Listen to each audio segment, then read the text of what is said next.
STF pode ter que fazer mágica para julgar Bolsonaro em 2025. Gente, mágica! Quanto mais o tempo passa, mais os buracos da narrativa suprema sobre esse caso da trama golpista aparecem. Sem falar nas inconsistências, incoerências, nas contradições, nas falhas dos ministros, que vão ficando cada vez mais expostas. E aí nem mesmo a imprensa consegue passar pano e se vê obrigada a criticar. Prende Bolsonaro. O que vai acontecer? O Brasil vai virar um caos. Isso pode ter certeza. A leitura que eu faço, o Brasil vai virar um caos. Fala pessoal, sejam bem-vindos. Começando mais um vídeo recheado de informações importantíssimas. Mas antes, inscreva-se agora mesmo no canal, deixe o seu like e compartilhe esse vídeo com o máximo de pessoas. Assim você vai estar me ajudando demais. Giro na tela e notícias a seguir.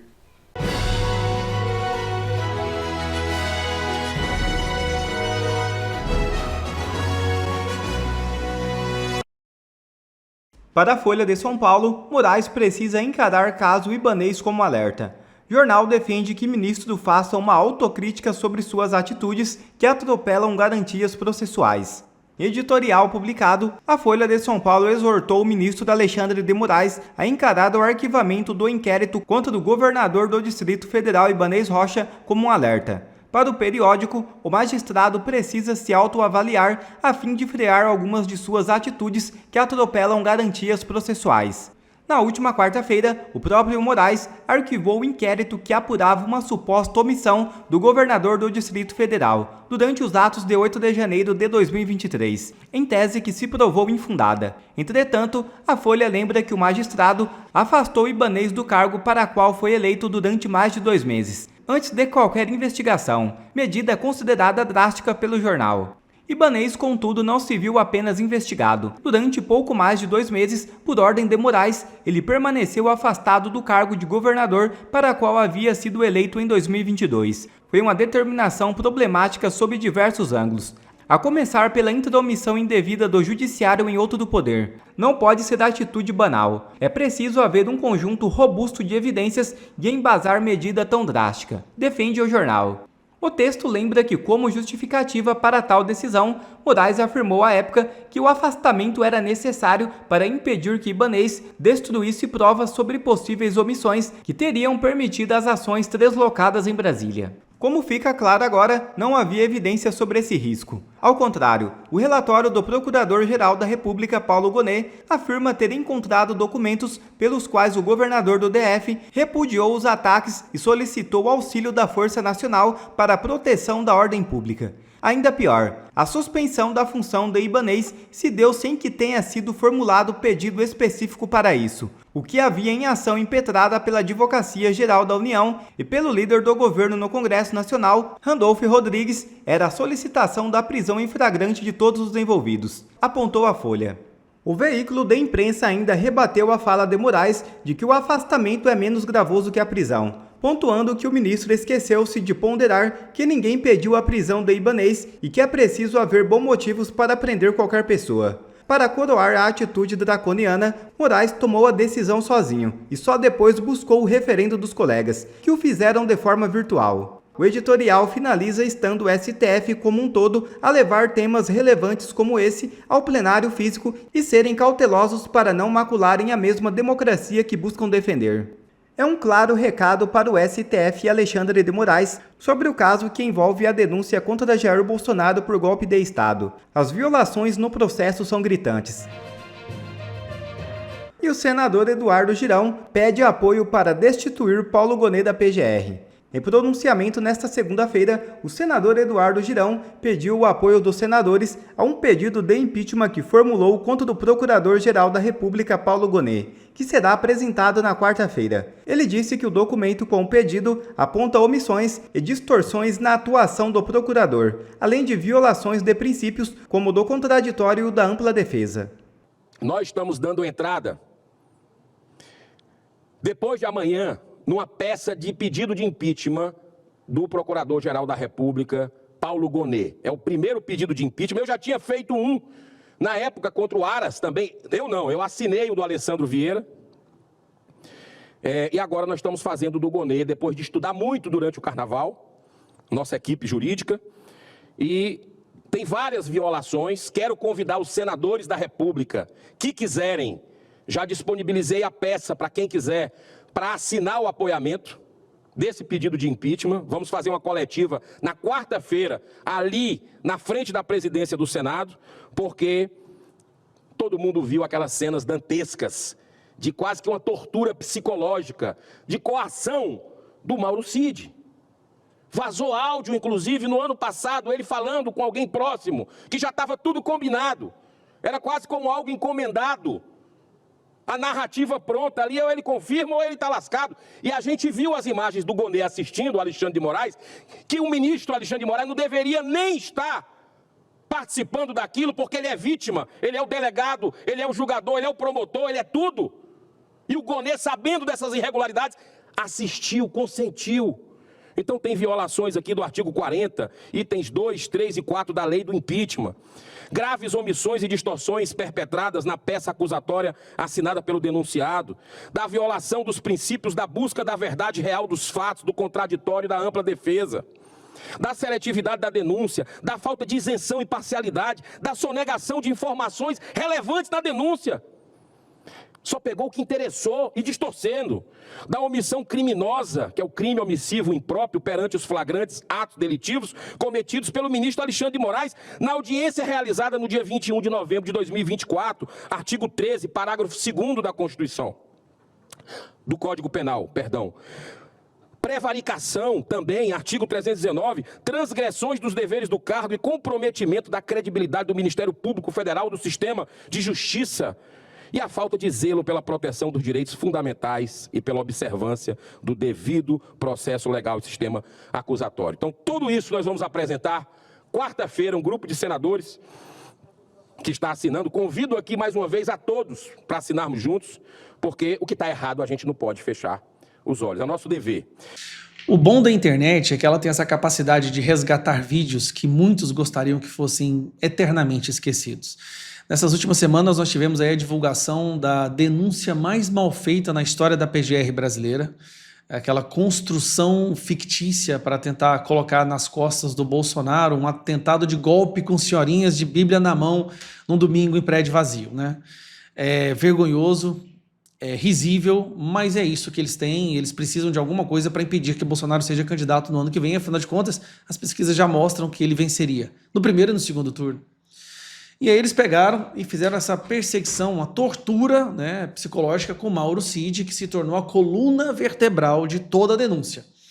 Existem vários outros delatores, outros testemunhos, mas a coluna de tudo é Mauro Cid, que foi preso, aí sofreu aquela ameaça de prender pai, de prender a filha, de prender a esposa. Depois teve aquele áudio no momento que ele foi liberado, onde ele fala que tudo é uma farsa, é um teatro, eles já têm a decisão, eles só vão aceitar se ele falar o que eles querem ouvir.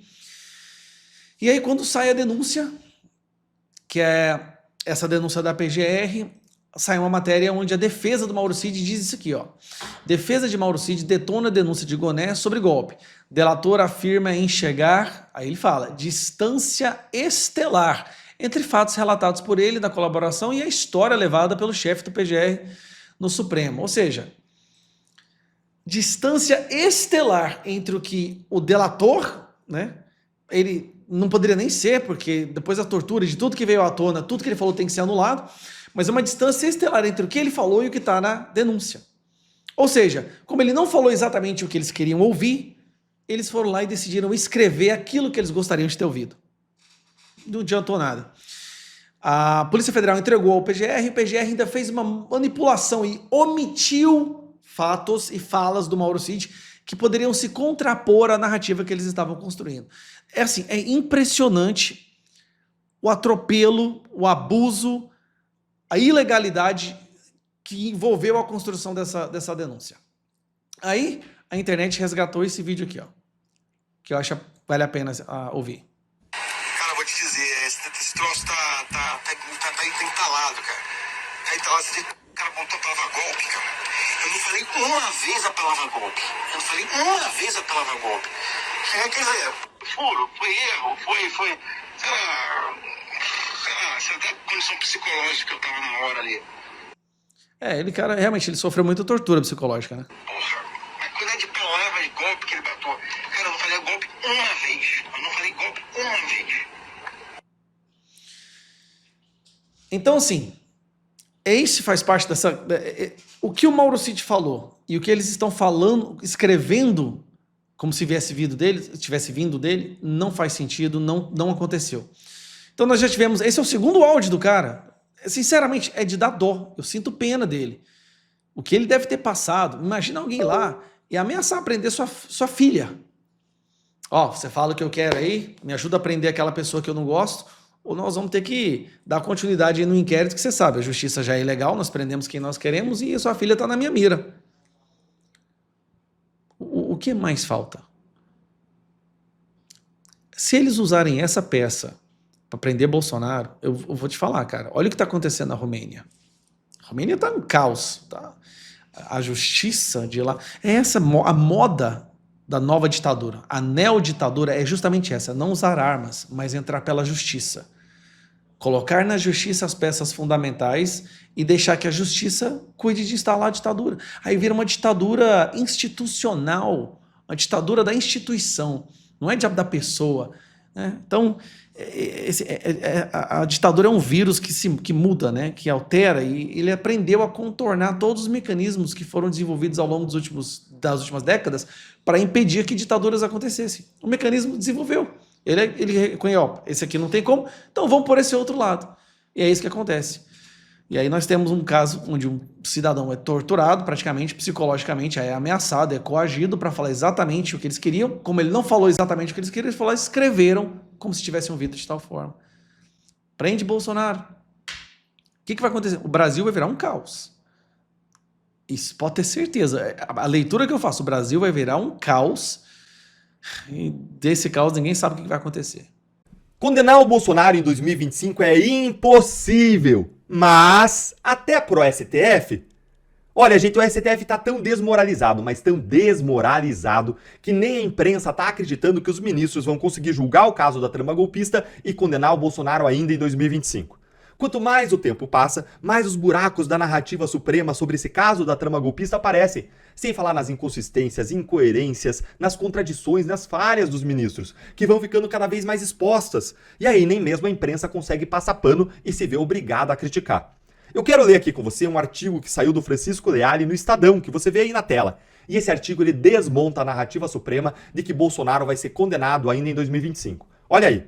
STF pode ter que fazer mágica para julgar Bolsonaro em 2025. Gente, mágica! Mas de onde que ele tirou essa história de Bolsonaro ser julgado em 2025? De onde? Ele tirou dessa matéria aqui, que foi publicada pela Andréa Sadi no jornal O Globo e que diz: STF prevê julgar Bolsonaro por golpe ainda em 2025. Gente, só isso aqui já é um absurdo tremendo, porque um julgador, um juiz, ele não tem condição de prever quando que vai encerrar um caso, quando vai encerrar o julgamento, porque isso depende de quantas testemunhas vão ser arroladas, de quem são, de quanto vai demorar para ouvir, de perícias, contraprovas, contraperícias, da análise de documentos, de alegações da defesa. Isso depende de uma série de fatores que não estão ao alcance do julgador. Então eles dizerem que eles vão condenar o Bolsonaro em 2025 é, por si só, um absurdo. Mas eu complemento aqui. Vão condenar ou vão julgar no Supremo, quando se trata de Bolsonaro, julgar e condenar são sinônimos, né? Então o STF prevê condenar Bolsonaro em 2025 para quê? Para evitar a contaminação do processo eleitoral. Gente, isso aí é a maior balela do mundo. Balela. Eles querem condenar em 2025 por duas razões. Primeiro, para evitar de todo modo que o Bolsonaro concorra em 2026, para garantir isso, e em segundo lugar, para evitar que o resultado do processo eleitoral da eleição de 2026, com a possível eleição de um Senado e de um presidente da direita, venha impactar no resultado desse julgamento. Porque sim, uma eleição da direita pode impactar com uma anistia, com o que for o resultado desse julgamento. E tem muita gente lá no Supremo que quer julgar Bolsonaro na cadeia, trancar a porta e jogar a chave fora. Então para essas pessoas interessa muito julgar e condenar ele ainda em 2025.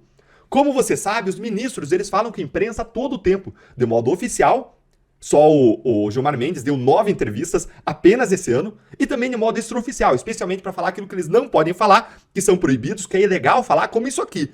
E aí eles contam para os jornalistas, como eles contaram nos bastidores, que eles têm um plano de julgar o Bolsonaro na cadeia ainda em 2025. Segundo eles alegaram, eles querem fazer isso aí para evitar a contaminação do processo eleitoral. Mas eu já disse aqui no canal, já mostrei para vocês várias vezes, detalhando que isso aí é uma tremenda balela. Então, se você não viu, me segue para você não perder os nossos vídeos e aciona o sininho das notificações para você não perder nada por aqui, porque agora, nesse vídeo aqui que a gente tá junto, eu quero me concentrar com vocês na questão do prazo. Gente, quando a gente olha para esse prazo aqui, esse prazo de condenação, de condenar em 2025 é impossível, é infactível. Fica aqui comigo porque os números, os dados e os pontos que foram trazidos por esse artigo aqui do Leale, aqui no Estadão, são incontestáveis. Vamos voltar aqui para ele então e vamos ver o que o Leale diz. Depois ele dizer que tem que fazer mágica para condenar em 2025, olha aqui o que ele diz. O STF terá que definir um novo rito, inventar um novo rito aí, para tentar fazer caber no calendário o processo em que o ex-presidente Bolsonaro e outros 33 foram denunciados por tentativa de golpe de Estado. Ou seja, o calendário que eles estabeleceram de 2025 não bate com o rito. O rito dá muito mais do que 2025. Agora eles vão ter que inventar um novo rito para caber dentro desse calendário. Simplesmente isso. E esse artigo, então, ele já começa aí com uma leve crítica, uma leve ironia, dizendo que o STF vai ter que inventar um novo rito para conseguir condenar o Bolsonaro e os demais réus da trama do golpe em 2025, porque do jeito que as coisas estão hoje, isso vai ser muito improvável.